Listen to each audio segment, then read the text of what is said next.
క్రీస్తు యొక్క సత్య సువార్త. ఈరోజు ఈ కూటమి జరగాలని కొన్ని రోజుల నుంచి ప్రార్థన చేసినారు, ఆలోచన చేసినారు. ఈ స్థలంలో, ఈ గ్రామంలో ఈ సమాచారం అనేకులకి తెలియజేయడం కూడా జరిగింది. మన పని మనం చేస్తున్నాం కూడా కదా. ఎవరు వచ్చినారు, ఎవరు రాలేదు అనేది అది సెకండరీ. మన పని మనము చేసినాం. అనేకులకి ఇన్ఫర్మేషన్ ఇచ్చినాం, అనేకుల్ని ఈ సమావేశానికి ఆహ్వానించినాం. సోదరులు బాగా కృషి చేసి ఈ పనిలో ఇంట్రెస్ట్గా, ఆసక్తితో ఈ పని కొనసాగించినారు. ఈరోజు మనము కొన్ని సంఘాల నుంచి వచ్చి ఇక్కడ అందరూ గ్యాదర్ అయ్యి స్థానిక సంఘము ద్వారా కూడా ఈ స్వార్థ కూటమి నడిపించడానికి దేవుడు మనకి మంచి సమయాన్ని ఇచ్చినాడు. కాబట్టి నిజంగా దేవుడిని మనం స్తుతించాలా. ఇంతవరకు చాలా పాటలు పాడుకున్నాము.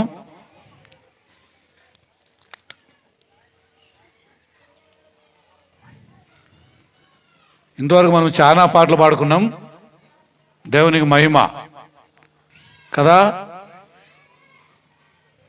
మనం ప్రతి విషయంలో దేవుని యొక్క మహిమ కోసమే ఈ పని చేయాలి. ఈ సువార్త కూటాలు అవసరమా అని మనం ఆలోచన చేసుకొని, ఎందుకు అనే క్వశ్చన్ కూడా చేసుకొని, ఇది దేవుని కార్యం, దేవుడు ఏర్పాటు చేసినటువంటి కార్యం. క్రీస్తు సత్య సువార్త కూటములు ఈరోజు జరుగుతూ ఉంది. ఇది రేపు మధ్యాహ్నం కదా హొస్పేట ప్రాంతంలో స్థానిక సంఘ ఆవరణంలో కృతాంత కూటమి ఒకటి ఉంటుంది. ఆ రోజు స్వార్థ కూటమే, ఇదే సేమ్ స్వార్థ కూటమే ఉంటుంది రేపు 23వ తారీఖు నాడు. మీరు అందరూ కూడా ఇలాగనే రేపు కూడా అక్కడికి వచ్చి కదా దేవుని మహిమ పరుద్దాం. 10 నిమిషాలు మనము దేవుని యొక్క సువార్త వినాలని చెప్పని దేవుడు మనకు ఏర్పాటు చేసినట్టుగా దేవుని మహిమ కోసమే ఈ కూటాన్ని నడిపించుకుంటాం. సువార్త చాలా అవసరం. దేవుని యొక్క సంకల్పములో, దేవుని యొక్క ప్రణాళికలో సువార్త ద్వారా మానవాల్ని దేవుడు రక్షించుట, పాపైనటువంటి మానవుల్ని దేవుడు తన కృపచేత రక్షించి రానై ఉన్నటువంటి ప్రమాదం, ఉగ్రతని తప్పించడమే దేవుని యొక్క ఉద్దేశము. కాబట్టి రాబోయే దినాల్లో దేవుణ్ణి ఎరుగని వారికిని, స్వార్థకు లోబడుకోకున్నటువంటి వారందరికీ దేవుడు ప్రతిదండన, శిక్ష విధించబోతున్నాడు. ముందుగా జనాలను ఆయన హెచ్చరిస్తూ ఉంటున్నాడు. రాబోయే దినాల్లో ప్రమాదం ఉందని, ఉగ్రత, దేవుని ఉగ్రత ఉందని దేవుడు కదా ఆయన వచ్చి అనేకులకి న్యాయము తీర్చాలని, ఫైనల్ జడ్జిమెంట్ ఉందని, దానికి జాగ్రత్తగా ఉండండి, మెలకువగా ఉండండి. యేసుక్రీస్తు ద్వారా దేవుడు ఏమైతే తన సంకల్పాన్ని బయలుపెట్టినాడు, అందులో మానవులు రక్షించబడాలా అనేది, మానవులు విమోచించబడాలా అనేది దేవుని యొక్క సంకల్పం. దాన్ని తెలియజేయడమే ఈ సువార్త కదా. ఈ సువార్తన వినడము ద్వారా, సువార్తకు లోబడము ద్వారా ప్రతి మనిషిని కూడా దేవుడు రక్షించే ఒక సంకల్పం కలిగి ఉన్నాడు. ఎందుకంటే దేవుని పోలికలో చేయబడినటువంటి మనిషి నశించి నరకానికి పోకూడదు అన్నది దేవుని యొక్క ఉద్దేశం. నరకం చాలా భయంకరమైనది. ఆ ప్రమాదాన్ని, ఆ నరకాన్ని తప్పించడమే దేవుని యొక్క ధ్యేయం. అందుకే ఏ భేదము లేదు, అందరూ పాపము చేసి దేవుని మహిమను పొందలేకపోతున్నారు. నిత్య జీవాన్ని కోల్పోతున్నారు కదా. పాపులకు పరలోకములో చోటు లేదు. భూలోకములో ఉన్నట్టుగా స్థలం, చోటు, భూలోకములో ఉన్నట్టుగా పరలోకములో పాపులకి చోటు లేదు అని తెలియజేయడానికి దేవుడు మానవుల్ని ఆ విధంగా రక్షించి పరలోకాన్ని చేర్చడమే ఈ యొక్క సువార్త కుటుంబం యొక్క ఉద్దేశం. అంతే. చాలామంది అనుకుంటున్నట్టుగా మత ప్రచారం అస్సలే కాదు, ఏదో ఒక మతంలో వీరిని తీసుకొని పోయి చేర్చేది అస్సలే కాదు. ఇది ఆత్మరక్షణ. మానవుడు పాపి, పాపముల్లో అపరాధముల్లో చనిపోయినటువంటి మానవునికి పాపముల నుంచి విడుదల కావాలా, పాపముల నుంచి రక్షణ కావాలా. అందుకనే దేవుడు సర్వ సృష్టికి వెళ్ళండి, సువార్తను ప్రకటించండి. సువార్తను నమ్మిన వానికి కదా రక్షణ కలుగుతుంది. సువార్త విని పెడచెవిన పెట్టి కదా దేవుణ్ణి తృణీకరించే వారికి శిక్ష అంటే నరకం. కాబట్టి ఆ నిత్య నాశనం ఉంది. మానవుడు కేవలం ఇక్కడ 100 ఏళ్ళ వరకు బతకొచ్చు, ఎక్కువ తక్కువ. ఇది జీవం. దీని కొరకు మనం రకరకాలుగా ప్రయాసపడుతున్న బతకడానికి. కానీ నిత్య జీవం కోసం మనం ప్రయాసపడాలి. యోహాను సువార్త 6:26 యేసుప్రభువు అన్నాడు కదా, క్షయమైన ఆహారం కోసం మీరు కష్టపడకుడి, అక్షయమైన ఆహారము కోసం మీరు కష్టపడండి. ఈరోజు ఈ గ్రామానికి అక్షయ ఆత్మీయ ఆహారాన్ని పంచిపెడుతున్నాం కదా. శరీరమైన ఆహారము శరీరానికి ఎంత బలాన్ని ఇస్తుందో, ఎంత అది ఉపయోగమో, అలాగే ఆత్మీయ ఆహారము కూడా అంత అవసరము. శరీరాన్ని చంపి నరకములో వేయవానికి భయపడకండి. ప్రభు మాట. శరీరముని ఆత్మని రెండింటినీ చంపి నరకములో వేసే దేవునికి భయపడాలా. ఈరోజు ప్రపంచంలో మనుషులకి భయమే లేదు, దేవుని భయం అస్సలే లేదు. దేవునికి భయపడేవాడు అస్సలు లేరు. కాబట్టి ఇష్టానుసారంగా బతుకుతున్నారు. పాపం అన్నటువంటి జ్ఞానమే లేదు, పాపములో ఉన్నామన్నటువంటి యొక్క జ్ఞానోదయమే లేదు. మనుషులు తమకు తోచింది ఎల్లా మంచిది అనుకుంటున్నారు. పాపం పైన పాపం చేస్తూనే ఉన్నారు. పాపానికి కదా అంతు లేకుండా పోతా ఉంది. అందుకే ఈ దీన స్థితిని గమనించినటువంటి దేవుడు, మానవుల యొక్క ఈ స్థితిని గమనించినటువంటి దేవుడు ప్రతి మానవుణ్ణి ప్రేమిస్తూ యేసుక్రీస్తు ద్వారా ప్రతి మానవుడు కూడా నిత్య జీవాన్ని పొందాలని ఆయన యొక్క ఆలోచన. దేవుడు లోకమును ఇంతగా ప్రేమించి కదా లోకములో ఉన్న తన ప్రజలని రక్షించి తాను ఎక్కడైతే దేవుడు ఉన్నాడో ఆ స్థలములో మానవుడు ఉండాలన్నది దేవుని యొక్క ఉద్దేశం. అపవాదికిని వాని దూతలకిని నరకం అన్నాడు కదా. సో దేవుని పోలికలో చేయబడిన మానవులకి కాదు. అలాగైతే మానవులు పాపులైనారు గనుక పాపులైనటువంటి మనుషుల్ని రక్షించడము దేవుని ఉద్దేశం కదా. అపవాదికిని వాని దూతలకుని సిద్ధంగా ఉంది నరకం, ఎటర్నల్ ఫైర్ అన్నాడు ఆయన. అయితే మానవుడు నశించకూడదని దేవుని ఉద్దేశం, నాశనం కాకూడదు. అలాగ నరకానికి నాశనమై పోకూడదు అన్నటువంటి ప్రేమతో దేవుడు మానవులను రక్షించే ప్లాన్ చేసినాడు. దుష్టుడు చనిపోవుట నాకేమాత్రం ఇష్టం లేదు అంటాడు దేవుడు. ఇంతగా ప్రేమించే దేవుడు ప్రపంచంలో ఎవరు లేరు. ఆయనయే యేసుక్రీస్తు ప్రభు. దుష్టులు చనిపోవట నాకేమాత్రం ఇష్టము లేదు, వారు తమ దుష్టత్వాన్ని వదిలి నా వైపు తిరుగుటే నాకు సంతోషం.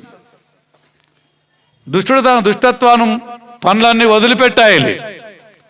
తాను చేసే తప్పని పాపమని గమనించాలి. ఆ విధంగా దేవుని వైపు తిరగాలన్నది ఆయన కోరుతున్నాడు కదా. అందుకే ఈరోజు ఈ స్వార్థ కుటుంబం ఎందుకు అంటే, దేవుణ్ణి ఎరుగక, స్వార్థకు లోబడక, పాపములు వదిలిపెట్టక, పాపాల్లో జీవిస్తున్నటువంటి యొక్క జనాన్ని, ప్రజల్ని దేవుడు రక్షిస్తున్నాడు, పిలుస్తున్నాడు కదా.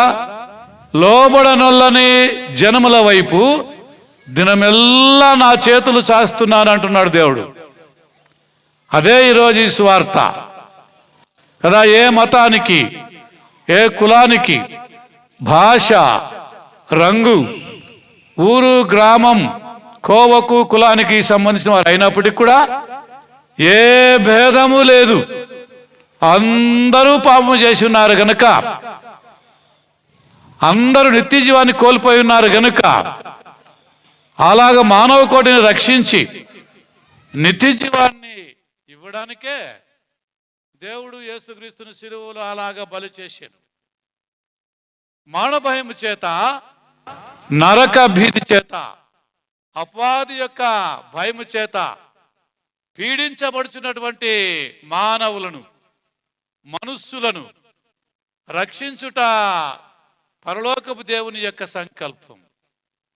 కాబట్టి దేవుని యొక్క సంకల్పంలో ఈరోజు ఈ స్థలములో ఉన్నటువంటి జనాలు అందరూ ఉన్నారు.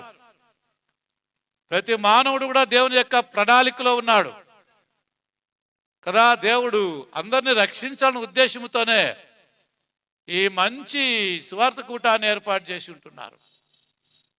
కాబట్టి బైబిల్లో ఒక మాట ఉంటుంది, మనుషులందరూ రక్షణ పొందాలి కదా. మనుషులందరూ రక్షణ పొంది సత్యంలో ఎదగాలి. నేనేమై ఉన్నా, నేను ఎక్కడికి వెళ్తున్నా, చనిపోయిన తర్వాత నా గమ్యస్థానం ఏది, నా స్థలం ఏది, నా స్థితి ఏది అన్నటువంటి యొక్క ఆలోచన కలిగి మానవుడు దేవుని దగ్గర ఉండాలన్న దానికే ఈ స్వార్థ కూటాలు ఏర్పాటు చేస్తారు. కాబట్టి ఈ రాత్రి ఈ వాక్యం వింటున్నటువంటి సహోదరి సహోదరులారా కదా, దేవుడు మనల్ని వెతికి రక్షించడానికి వచ్చినటువంటి యొక్క రక్షకుడు అని చెప్పని ఈ సువార్త ద్వారా జనానీకానికి తెలియజేస్తుంటున్నాడు. దేవుని మెసేజ్ ఈరోజు, దేవుని సమాచారం ప్రజానీకానికి, గ్రామానికి రోజు ఏమంటే, ఉగ్రత రాబోతుంది, ప్రమాదం రాబోతుంది, క్రీస్తు రాబోతున్నాడు కదా.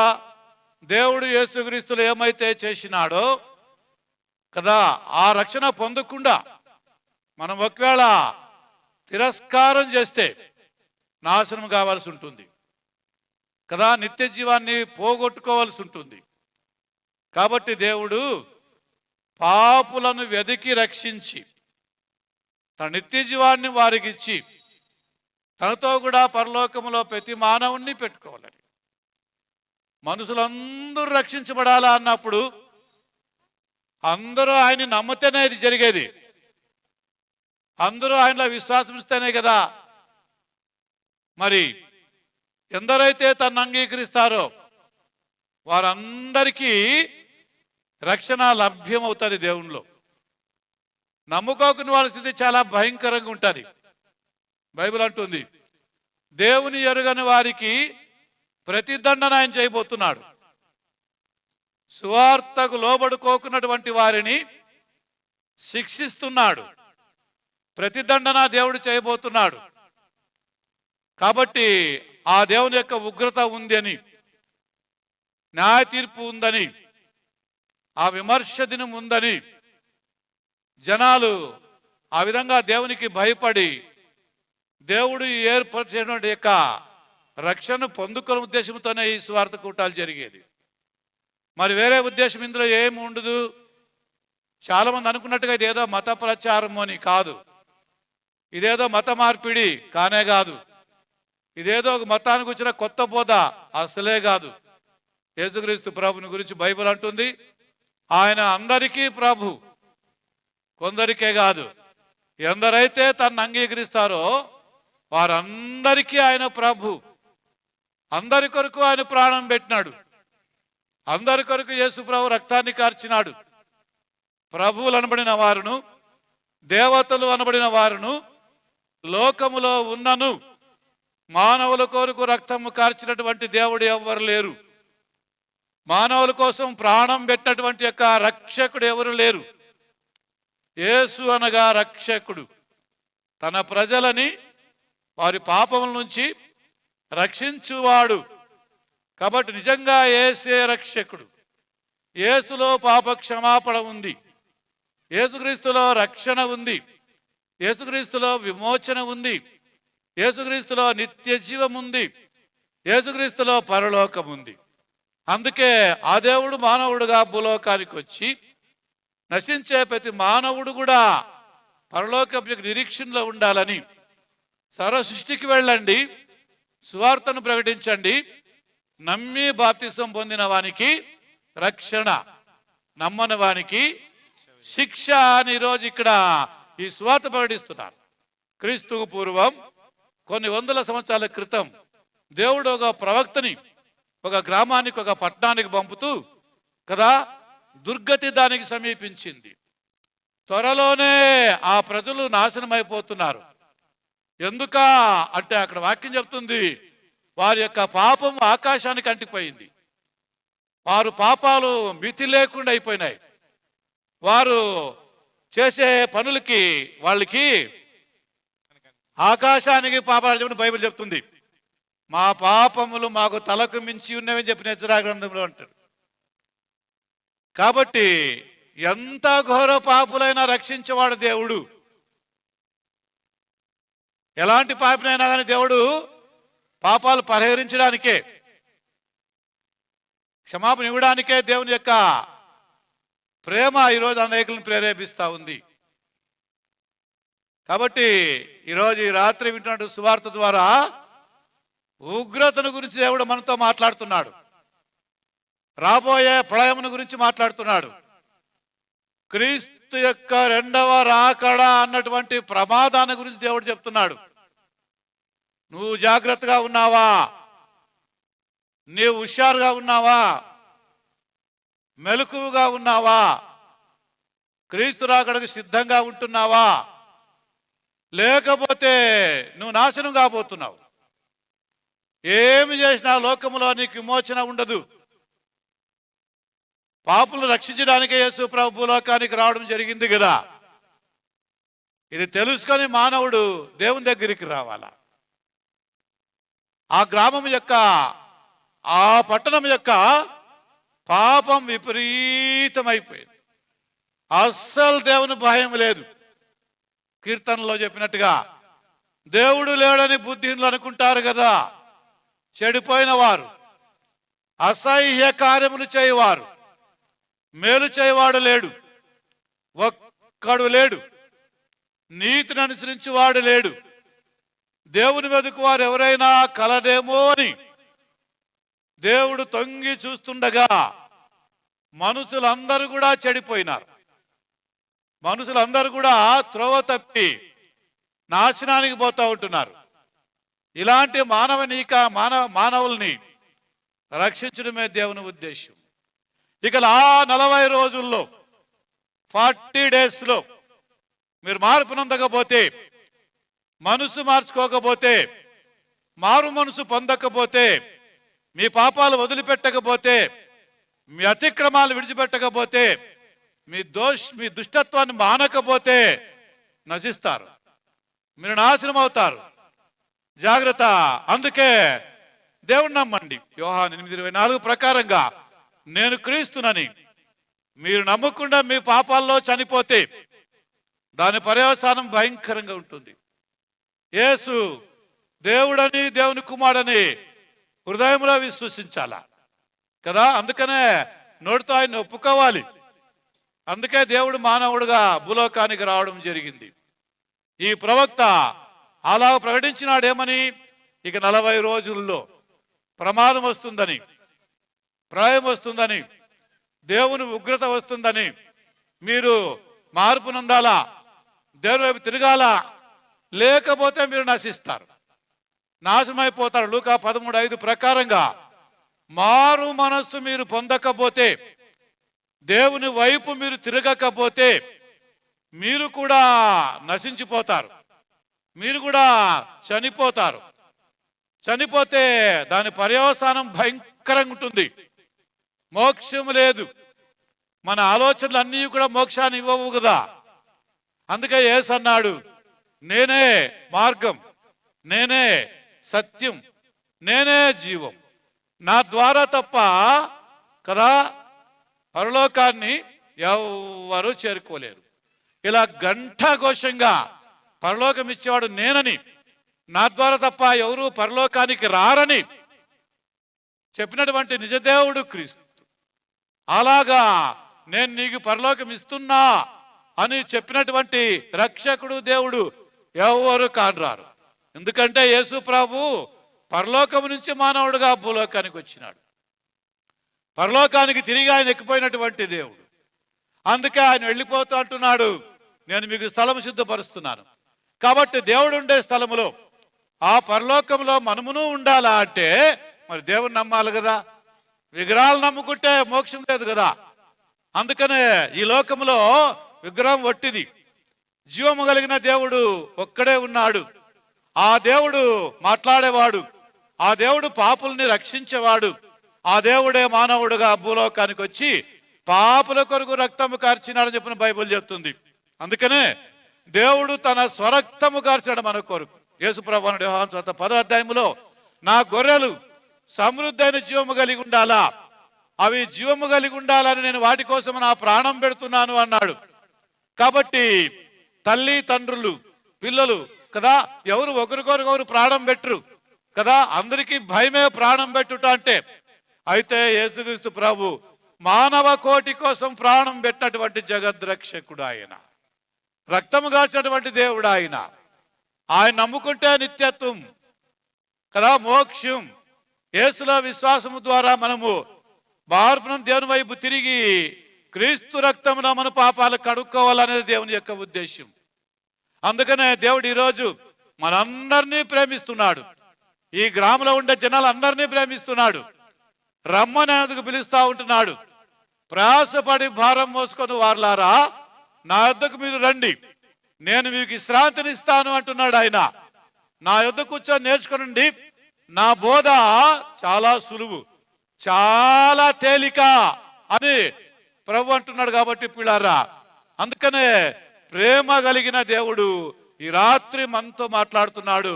నీవు అపరాధములలో పాపములలో చనిపోయి దేవుని యొద్దకు రాకుండా నీవు నరకానికి సమీపంగా ఉంటున్నావు. కాబట్టి నరకము చాలా భయంకరమైంది. ఆ భయంకరమైన నరకాన్ని తప్పించడానికే దేవుని కుమారుడు మానవుడుగా భూలోకానికి వచ్చి ఈ లోకంలో మన ప్రత్యామ్నాయ బలిని తనపైనే తాను మోసుకున్నాడు. ఆ స్వార్థ మేము ప్రకటిస్తున్నాం. అందుకే ఆ నీనవే అనే ఆ పట్టణానికి యోనా అనే ఈ ప్రవక్త పోయినప్పుడు కదా, ఇలాగ దేవుని యొక్క సమాచారం అక్కడ పోయింది, దేవుని యొక్క మెసేజ్ అక్కడ పోయింది. ఏమా దేవుని సమాచారం అంటే, ఏమా దేవుని మెసేజ్ అంటే ఏమని, ఇక 40 రోజుల్లో మీ ఏమిటా ఊరికి మీ ప్రాంతానికి దుర్గతి కలుగుతా ఉన్నది, అపాయం ఉన్నది, దేవుని ఉగ్రత ఉంది. ఇర్మియా గ్రంథంలో అంటాడు, దుష్టుల పైన యెహోవా మహోగ్రత అనే పెనుగాలి గిరగిర గిరగిరగిర తిడిగే సుడిగాలి లాగా వస్తా ఉంది.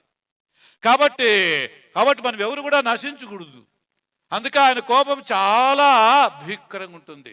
కాబట్టి ఆయన ఉగ్రత మనం గురి కాకోకుండా రక్షించబడని చెప్పిన దేవుని ఉద్దేశంతోనే దేవుడు మనల్ని హెచ్చరిస్తూ ఉంటున్నాడు. నీనివే వాళ్ళు మరి ఈ స్వార్థ విన్నారా, ఈ వార్త విన్నారు, మరి వాళ్ళు మనసు మార్చుకున్నారా అని చూస్తే వాళ్ళు మార్పు పొందినారు. ఎలాంటి మార్పు పొందినారు వాళ్ళంటే, ఈ వార్త విన్న వెంటనే వాళ్ళు ఎంతో భయపడినారు. ఏమని, ఇదిగో దేవుని యొక్క ఉగ్రత మీ పైనకి వస్తా ఉంది, దేవుడు మిమ్మల్ని ఇదిగో విడిచబోతున్నాడు. కాబట్టి ఆ ఉగ్రత, ఆ దేవుని కోపం మీ ఊరి పైన మీ పైన రాకముందే మీరు దేవుని వైపు తిరగండి అన్నాడు. అంటే మార్పు నొందండి, మారు మనసు పొందండి, మనసు మార్చుకోండి. నేను కదా చేసే పాపాలు ఇలాంటివి, మీ తప్పులు ఇలాంటివి, మీ పాపలు ఇంత ఘోరంగా ఉన్నాయి, వాటి మీరు అర్థం చేసుకోండి. మీ పాపాల క్షమాపణ కోసం దేవుడిని ఆశ్రయించండి కదా.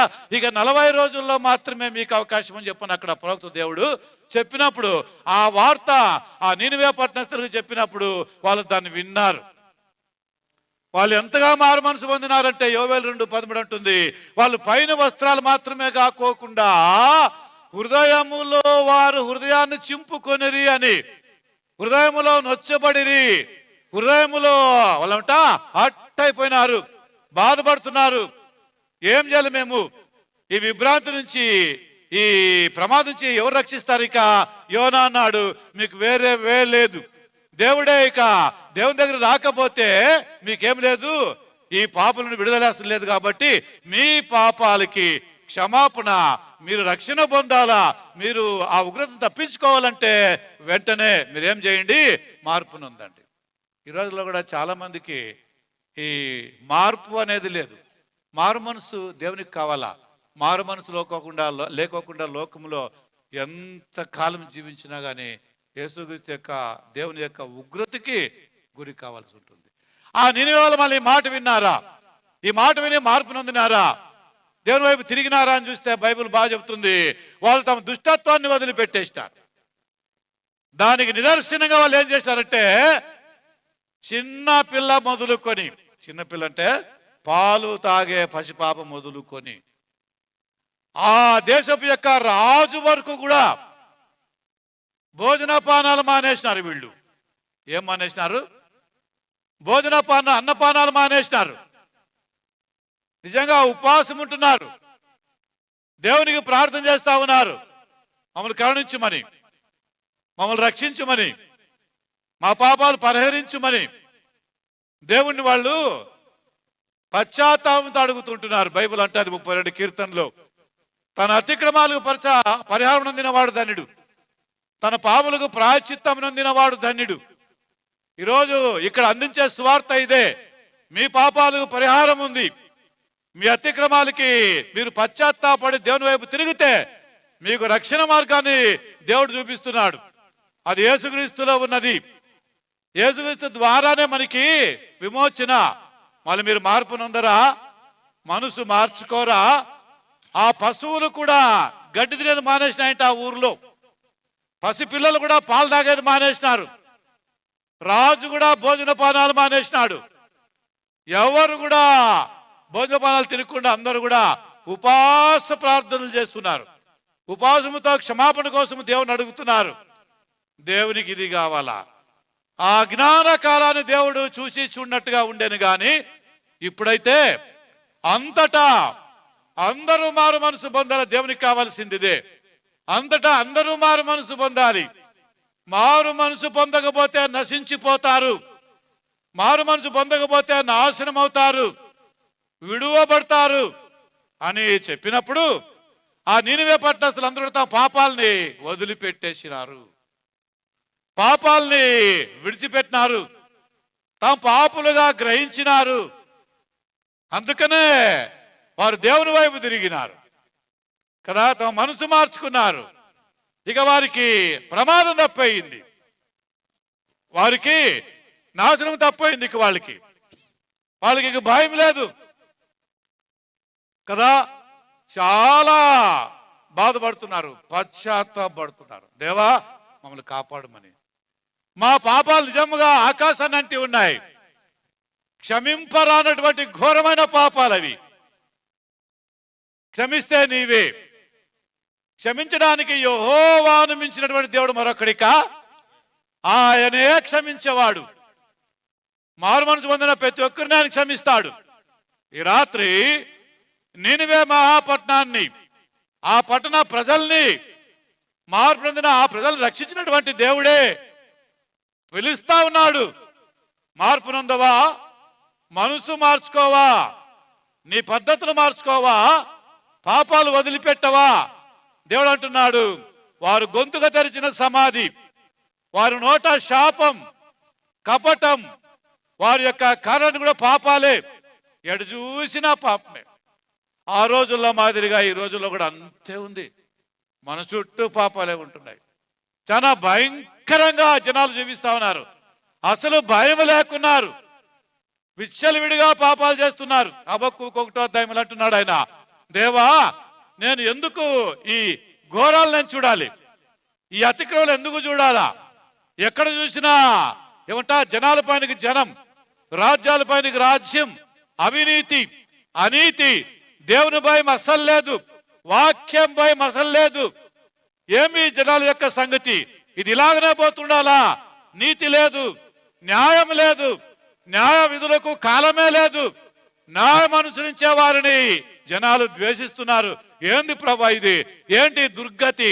వీళ్ళ గతి ఏమి అని దేవుణ్ణి హబక్కూకు చాలా కదా ఒక దుఃఖంతో అడుగుతున్నాడు, దీని గతి ఏమి అని చెప్పని. చూడండి, ఒకసారి ఆలోచన చేద్దాము. అందుకే ఈ గ్రామంలో ఉన్నటువంటి ప్రజలందరికీ కూడా దేవుని యొక్క ప్రేమతో ఉన్నటువంటి హెచ్చరిక, మన చుట్టూ ఉన్నటువంటి యొక్క ఈ పాపాలను ఒకసారి మీరు చూడండి కదా. మనుషులు వాటిని విచ్చలుడిగా చేస్తా ఉన్నారు, భయం లేకుండా చేస్తున్నారు. అయినా దేవుడు ప్రేమిస్తున్నాడు, క్షమిస్తానంటున్నాడు. యాకోబు పత్రికలో అంటాడు, మీరు నా వద్దకు వస్తే నేను మీ వద్దకు వస్తా అంటున్నాడు. 4వ అధ్యాయంలో 8వ వచనంలో మీ హృదయాన్ని మార్చుకోండి, మీ మనసులు మార్చుకోండి. మరి అంటాడు, పాపులారా మీ చేతులు శుభ్రపరచుకోండి అంటాడు. ద్విమనస్కులు అంటే 2 తలంపులు కలిగినటువంటి వారు, మీ మనసుల్ని మార్చుకోండి, మీ హృదయాన్ని పవిత్రపరచుకోండి కదా, దేవుని వైపు తిరగండి అంటున్నాడు. ఈరోజు ఈ సువార్త యొక్క సారాంశం ఇదే. దేవుని వైపు తిరగండి, పాపాలు వదిలిపెట్టండి కదా, దేవుణ్ణి ఆశ్రయించండి.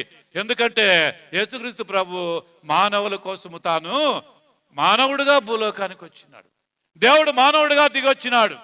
దేవుడు మానవులు రక్షించడానికి, భూలోకానికి ప్రేమను పంచడానికి ఆయనకు వచ్చింటున్నాడు. నీనివే వారు దేవుని ఈ ప్రేమను గమనించి లోబడి భయముతో తమ నాశనాన్ని వాళ్ళేమంట గుర్తెరిగి దేవునికి లోబడినారు. దేవునికి లోబడేవారు కావాలా. 2వ ఎగ్జాంపుల్ ఒకటి ఉంది, దేవుని మెసేజ్ మళ్ళీ పోయింది. నీనివే రక్షించబడినట్టుగా ఈ ఊళ్ళో ఉండే జనాలందరూ రక్షించబడాలా, అదే దేవుని ఉద్దేశం. నీనవేని రక్షించినటువంటి దేవుడే ఈ ప్రాంతాన్ని రక్షిస్తాడు. అందుకే ఈ రక్షణ సువార్త కూటాలు ఏర్పాటు చేయడం జరిగింది. ఇదొక మత ప్రచారం కాదని విన్నవిస్తున్నాం. కేవలం ఇది నీ ఆత్మ భ్రష్టు పట్టిపోయింది. నీవు పాపముల్లో అపరాధముల్లో చనిపోయి ఉన్నావు. నిరీక్షణ లేకుండా, నిత్యజీవం లేకుండా హోప్లెస్ గా లోకంలో జీవిస్తున్నావు. గురిలేని ప్రయాస నీకుంది గనుక జీవము కలిగిన దేవుని వైపు తిరగాలి కదా. అలాగున మనుషులందరూ రక్షణ పొందాలని దేవుని ఉద్దేశం. రక్షణ పొంది సత్యములో ఉంటూ పరలోకాన్ని చేరుకోవాలని చెప్పాను. నీనివే మాదిరిగా 2వ ఎగ్జాంపుల్ బైబిల్లో ఒకటి ఉంది. దేవుడు తన దూతలను పంపినాడు, మీరు పోయి చెప్పండి. దాని పాపం చాలా విచిత్రంగా బయలుదేరింది. అస్సలు భయం లేదు ఆ గ్రామంలో, ఆ ఊళ్ళో చాలా విపరీతంగా పాపాలు పెరిగిపోయేసేసినాయి. కాబట్టి ఈ మెసేజ్, ఈ వార్త, ఈ సందేశం ఏమని త్వరలోనే త్వరలోనే త్వరలోనే త్వరలోనే ఇది నాశనం అయిపోతా ఉంది. అలా ఇది అగ్నికి ఆహుతి కాబోతుంది. దేవుడు దీన్ని కాలుస్తున్నాడు. సో పోయి ఈ వార్త మీరు చెప్పండి అన్నాడు. ఆ దూతలు వచ్చినారు. మధ్యాహ్నం టైంలో అబ్రాహాము దగ్గరికి వచ్చినారు. తిరిగి ఈ వార్త అబ్రాహాముకు చెప్పాలా, చెప్పి వాళ్ళు పోతా ఉన్నారు. ఇంకా చెప్పడానికి వచ్చారు కానీ చెప్పుకునే వెళ్తున్నారు. వాళ్ళంటే అబ్రాహాము వెళ్తున్నాడు. ఇప్పుడు క్వశ్చన్ అక్కడ వచ్చింది, ఏమంటే అబ్రాహాము అన్నాడు, సొదొమ గొమొర్రా పట్టణం ఏదంట, ఆదికాండం 19వ అధ్యాయం. సొదొమ గొమొర్రా పట్టణం యొక్క దుస్థితి చాలా భయంకరంగా ఉంది. అసలు విచిత్రమైన పాపులు అక్కడ ఉన్నారు. వాళ్ళు భయంకరమైన పాపులు. హోమియోసెక్సువాలజీ అనే ఒక పాపం వల్ల బయలుదేరింది. పురుషుల అవాచరమైన కార్యాలు చేస్తున్నారు. దేవుని భయం లేకుండా వ్యభిచారాలు చేస్తున్నారు, జారత్వాలు చేస్తున్నారు, రకరకాలుగా దేవునికి భయపడకుండా దేవుని భయం లేకుండా మనుషుల్ని విచిత్రంగా పాపం చేసే ఊరు అది.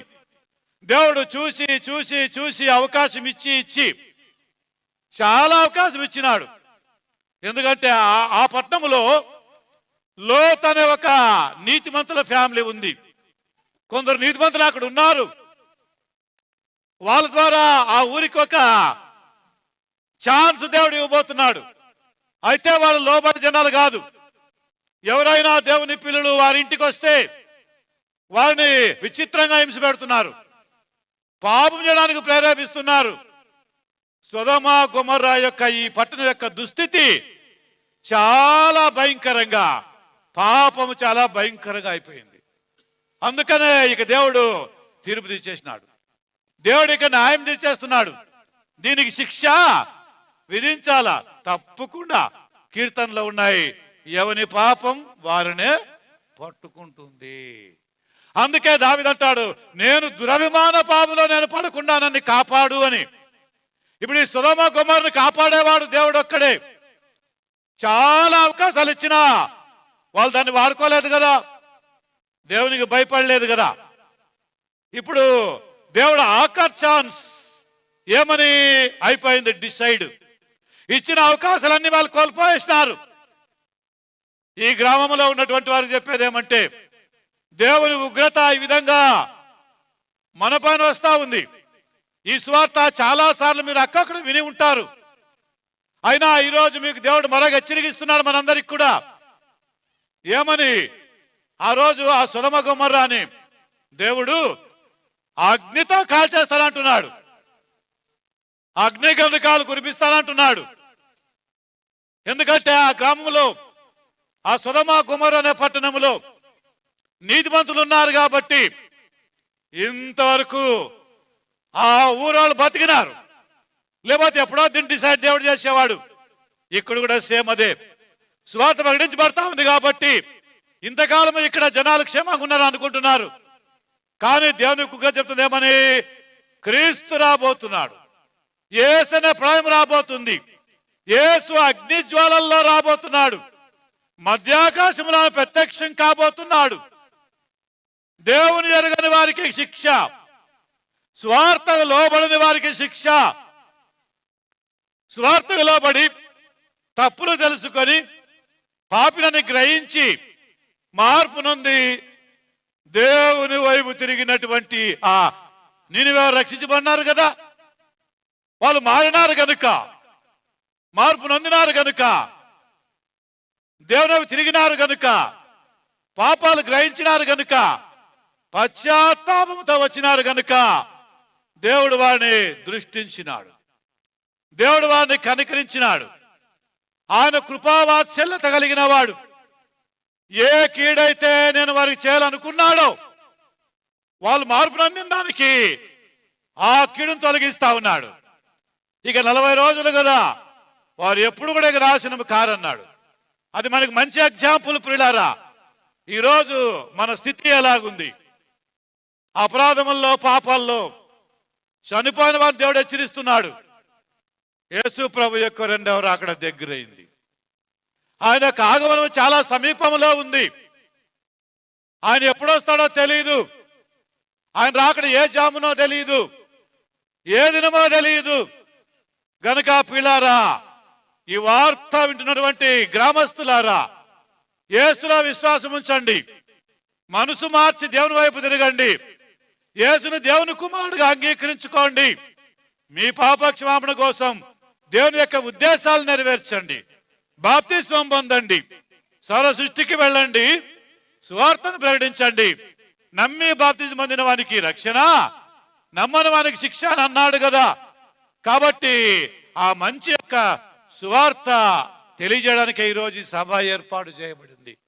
అయితే సొదొమ గొమొర్రా వాళ్ళు తిరగలేదు, దేవుని దగ్గరికి రాలేదు, మనసు మార్చుకోలేదు, దేవుని విషయంలో తగ్గించుకోలేదు, పాపాలు వదిలిపెట్టలేదు కదా, అతిక్రమాలు విడిచిపెట్టలేదు, పాపముల్లోనే చనిపోయినారు. మరి మన స్థితి ఏమి? యోహాను 8:24 ప్రకారంగా నేను క్రీస్తునని మీరు నన్ను విశ్వసించకపోతే మీ పాపాల్లోనే చనిపోతారు. మీ పాపాల్లోనే మీరు చనిపోతే నిత్య జీవం లేదు. అలాగనే ఈ సొదొమ గొమొర్రాలకి చాలా ముప్పు వచ్చింది.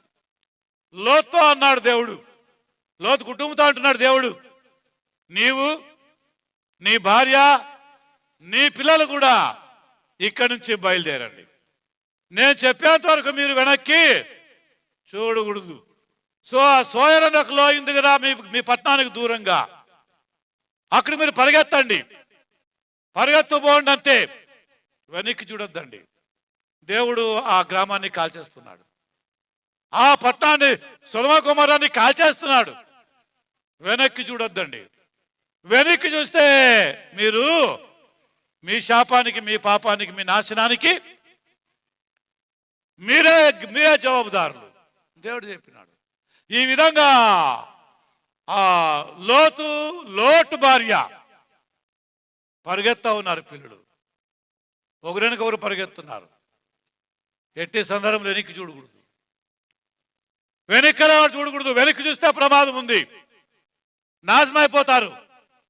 ఏమవుతారో అయినప్పుడే తెలుస్తుంది, అంతవరకు తెలియదు. క్రీస్తు రాకడలో కూడా ఒకవేళ మీరు విడువబడితే చాలా ప్రమాదం, నాశనం ఉంది. ఎందుకంటే అగ్నిగుండం తయారు చేసినాడు ఆయన. నిత్య అగ్ని ఉంది, నిత్య నరకం ఉంది. దానికి సంకేతంగా సొదొమ గొమొర్రా పట్టణాన్ని దేవుడు కాల్ చేసినాడు, అగ్గి అంటించినాడు దేవుడు. అది అంటుకో ఉంది, కాల్తా ఉంది. వెనక్కి చూడకూడదు. వీళ్ళు ఎవరు? వెనక్కి చూడకూడదు. వెనక్కి చూస్తే ఏమవుతారో అనే భయం వీరుకుండాలా. దేవుడు చెప్పింది చేయాలా, దేవుడు చెప్పినట్టుగా ప్రాణం సాగాల. భార్య, భర్త, పిల్లలు పరిగెత్తా ఉన్నారు. ఈ రన్నింగ్ రేసులో వీళ్ళు ఆ స్థలం చేరేంత వరకు కూడా వెనక్కి చూడకూడదు. వెనక్కి చూస్తే ఏమవుతారో దానికి వాళ్ళే జవాబుదారులు. ఈరోజు ప్రభు అయిన యేసుక్రీస్తు మాట్లాడుతున్నాడు. నా వైపు చూసి మీరు రక్షణ పొందండి అంటున్నాడు ఆయన. భూదిగంతుల నివాసులారా, నా వైపు చూడండి, రక్షణ పొందండి. ఇదిగో ప్రమాదం పొంచి ఉంది, నాశనం రెడీగా ఉంది. ఎవరు విడువబడకూడదు.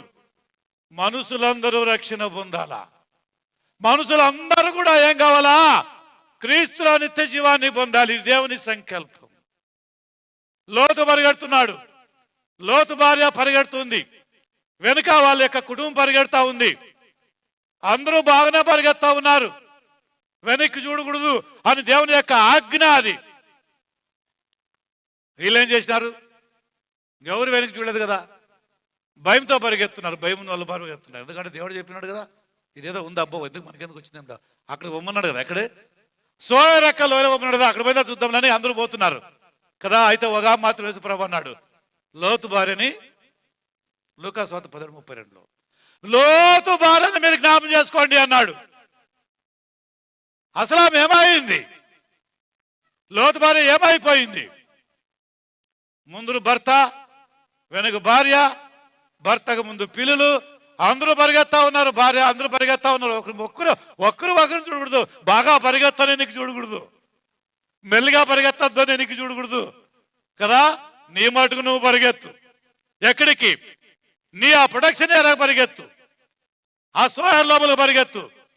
అక్కడ పోయి దాంట్లో దాక్కునేంత వరకు కూడా వెనక్కే నువ్వు చూడకూడదు. చూస్తే నీకే నువ్వు జవాబుదారి. అది నీ నాశనం, నువ్వే జవాబుదారి అంతే. దేవుడు ఇంకేం చేయలేడు. ఏం చేయలేడు? దేవుడు కూడా కాపాడలేడు. ఏం చేయలేడు దేవుడు? కాపాడు. ఆయన చెప్పిన మాట వింటేనే ఆయన కాపాడేది. ఆయన చెప్పిన మాట వినకపోతే ఆయన కూడా కాపాడు. ఊరికే దేవుడా దేవుడా దేవుడా అంటే ఆయన కాపాడేవాడు కాదు. నేను చెప్పు మాటల ప్రకారంగా కాకుండా ఊరికే ప్రభువా ప్రభువా అంటే ఏం ప్రయోజనం? కాబట్టి పరిగెత్తండి, ఆ లోయలో పరిగెత్తండి, సోయరు పరిగెత్తండి, వెనక్కి చూడొద్దు.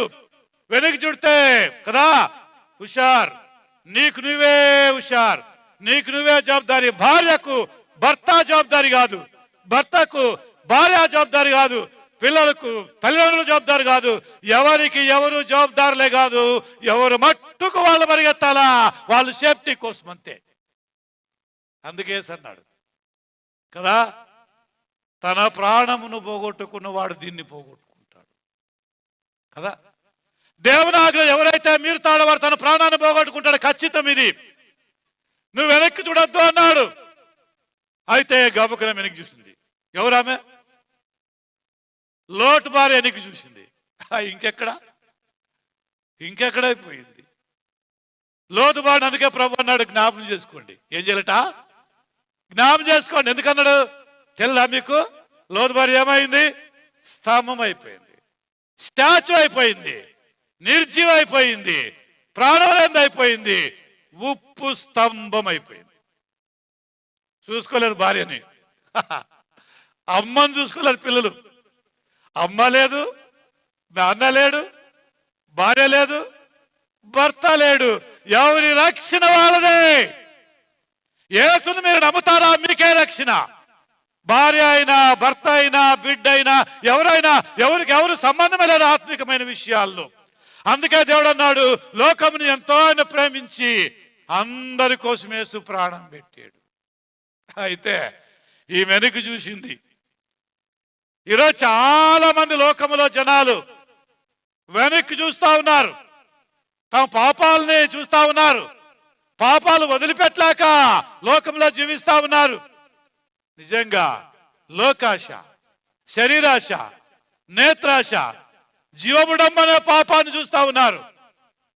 ఈదలేకపోతున్నారు సముద్రం అనే ఈ జీవితాన్ని. ఆమె వెనక్కి తిరిగింది, ఏమైపోయింది? ఉప్పు స్తంభం అయిపోయింది. అక్కడ పోయిన తర్వాత చూసుకున్నారు. ఎక్కడ పోయిన తర్వాత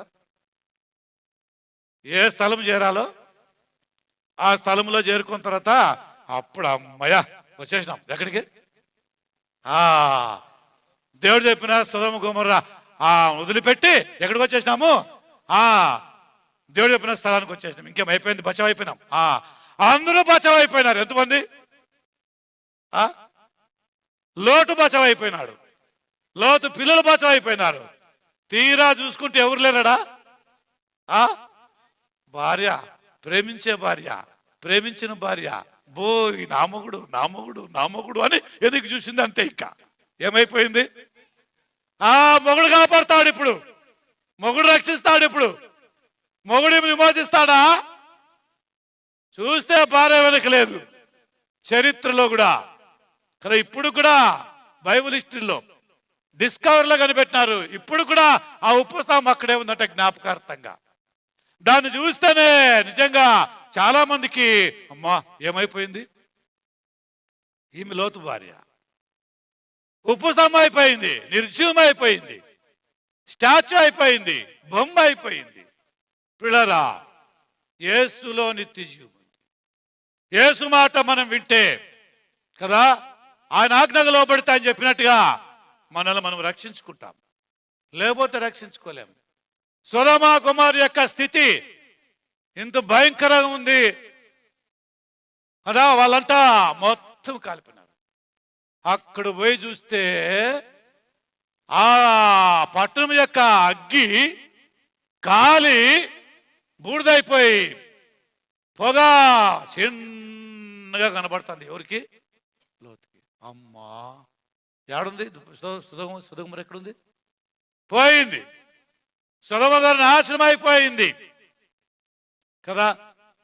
అయితే యేసుక్రీస్తు ద్వారా దేవుడు హెచ్చరిస్తున్నాడు, దీనికంటే భయంకరమైనటువంటి యొక్క అగ్నిగుండం ఉంది, అది నరకం.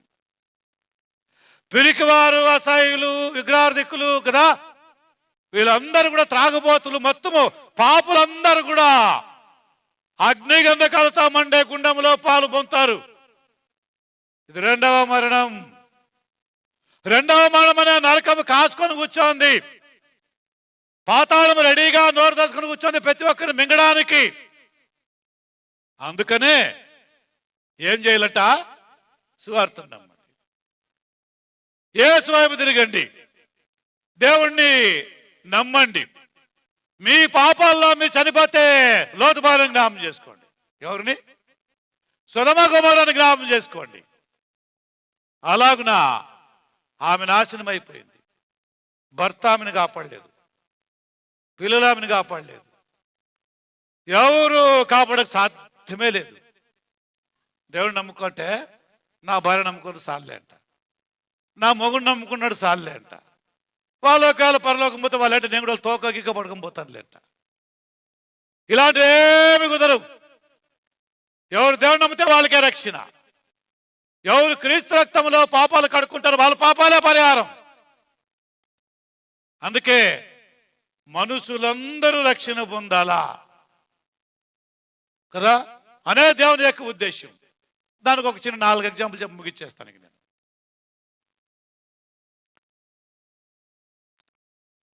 మనుషులందరూ రక్షణ పొందాలా. అందరూ అంటే ఎవరెవరు? ఏ జాతి వారు, ఏ కులం వారు, ఏ మతస్థులు, ఏ కోవకు సంబంధించిన వారు, ఏ కులానికి సంబంధించిన వారు, ఎవరు అందరంటే దేవుడు ఇన్ని కులాలు చేయలేదు కదా. దేవుడు మగ వ్యక్తిని చేసినాడు, అది మగ జాతి. దేవుడు స్త్రీని చేసినాడు, అది ఆడజాతి. నరు నుంచి వచ్చింది నారి అని వాక్యం చెప్తుంది. ప్రపంచంలో 2 మగజాతి, ఆడజాతి. మగవాళ్ళు, ఆడవాళ్ళు, ఈ 2. ఇక మనుషులు రకరకాలుగా వాళ్ళ కులాలను బట్టి, వాళ్ళ పనులను బట్టి, వాళ్ళ యొక్క ఆలోచనలు బట్టి పెట్టుకున్నారు అన్ని కులాలు. కానీ ఇది క్రీస్తు యొక్క 2వ రాకల్లో మనుషులే మనుషులే మనుషులే ఏమిట? ఈ జాతి వల్లే, 2 జాతులే, ఆడ మగ అన్న జాతులే. ఇప్పుడు వీళ్ళ రకరకాలుగా బయలుదేరినారు కదా. కాబట్టి ఏ భేదము లేదు, అందరూ పాపం చేసినారు. అందరి కొరకు యేసుప్రభు చనిపోయినాడు. రోమా 5:19 ఒకని అవిధేయత వలన మరణం వచ్చింది, పాపం బయలుదేరింది, పాపం ద్వారా మరణం వచ్చింది. ఆ అవిధేయుడు ఎవరంటే ఆదాం. ఒకని విధేయత వలన నిత్య జీవం వచ్చింది అన్నాడు. ఎవరా విధేయుడు అంటే క్రీస్తు. యేసుక్రీస్తు ద్వారా లోకానికి నిత్య జీవం వచ్చింది. ఆదాము ద్వారా లోకానికి శాపం వచ్చింది. ఆదాము ద్వారా లోకానికి పాపం వచ్చింది. ఆదాము ద్వారా లోకానికి నాశనం వచ్చింది. అయితే క్రీస్తు ద్వారా, ఆయన మరణము ద్వారా, ఆయన విధేయత ద్వారా, ఆయన యొక్క రక్షణ సంకల్పం ద్వారా, శిలువలో ఆయన ప్రాణం పెట్టడం ద్వారా, శిలువలో ఆయన రక్తం కార్చడం ద్వారా, శిలువలో ఆయన చనిపోవడం ద్వారా, ఆ విధేయత ద్వారా మానవ కోటికి విమోచన కలిగింది. యేసు ఇన్ని మానవుల కోసం సిలువెక్కాడు. తన కోసముగా తాను చనిపోలేదు, తన కోసముగా తాను చేతుల్లో మేకులు కాదు. యేసు పాపుల కొరకు ప్రాణం పెడుతున్నాడు. ఏ భేదం లేదు, అందరూ పాపం చేసిరి. దేవుడు అనుగ్రహించే మహిమను పొందలేకపోతున్నారు. కాబట్టి అందరూ అంతటా మారు మనసు పొందాలి, పాపులని గ్రహించాలి, పాపుల రక్షకుడు క్రీస్తు అని గుర్తెరగాలి, క్రీస్తు నా కొరకు చనిపోయిన చెప్పని తెలుసుకోవాలి, యేసు రక్తంలో నాకు పాప క్షమాపణ తెలుసుకోవాలి. అప్పుడే పాపముల నుండి విడుదల. అపోస్తుల కార్యముల గ్రంథం 2వ అధ్యాయం 30వ వచనంలో ఇలా రాయబడింది. మనుషులందరూ రక్షించబడిన దాంట్లో మొట్టమొదటి చూద్దాం కొంచెం బైబిల్ ఎగ్జాంపుల్. 36వ వచనం ఇలాగుంది. 2:36 అపోస్తుల కార్యముల్లో, మీరు సిలువకేసిన యేసునే, చదువు, మీరు సిలువ వేసిన యేసునే దేవుడు ప్రభువుగాను క్రీస్తుగా నియమించిన ప్రియులారా. ఈరోజు మనం వినే సువార్త ఇదే.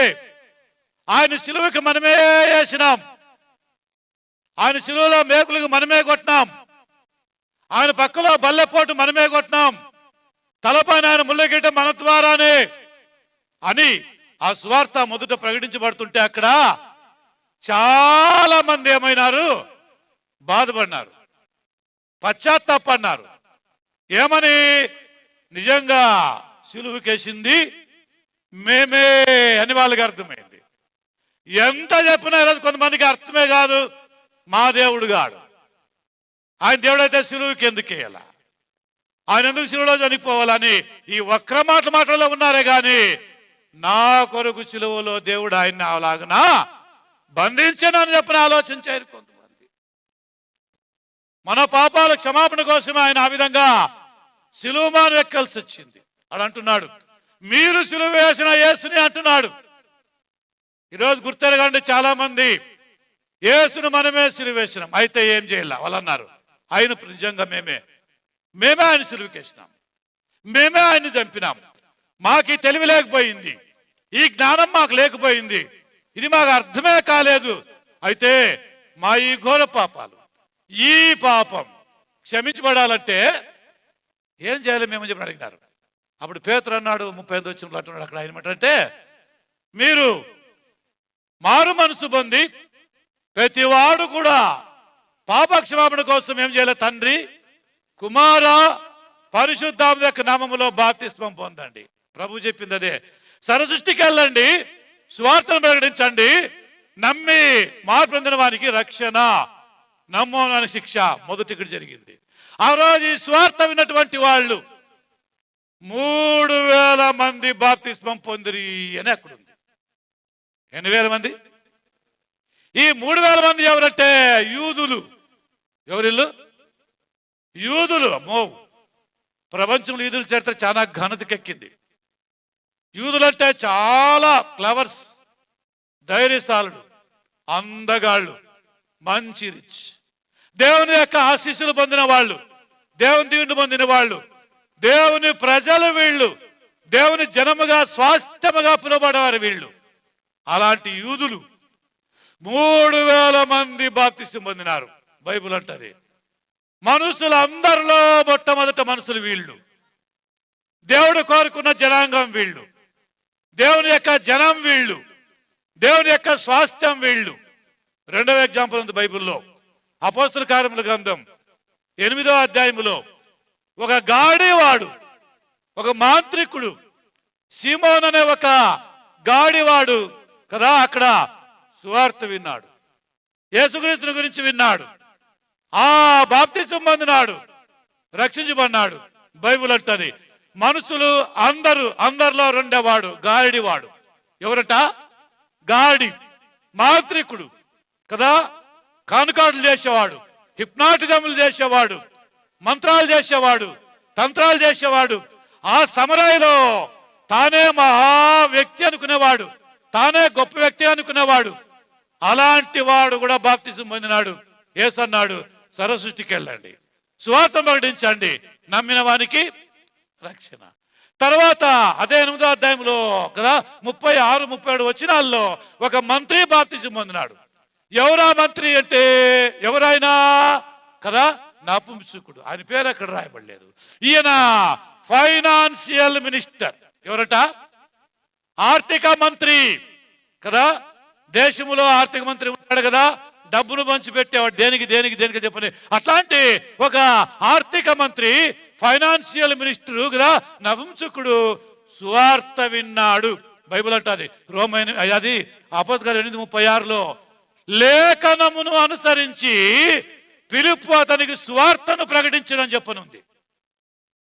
లేఖను అనుసరించి గొర్రెపిల్లను గురించి, వధించబడినటువంటి క్రీస్తుని గురించి. ఆయన ఎవరి కొరకు చనిపోయినాడు, ఎందుకు చనిపోయినాడు, ఎవరి నిమిత్తం అనే వాక్యం చదువుతున్నావు కదా, అది క్రీస్తే. యేసు నీ కొరకు చనిపోయినాడు, యేసు నీ కొరకు సమాధి చేయబడినాడు, యేసు నీ కొరకు పైకి లేచినాడు.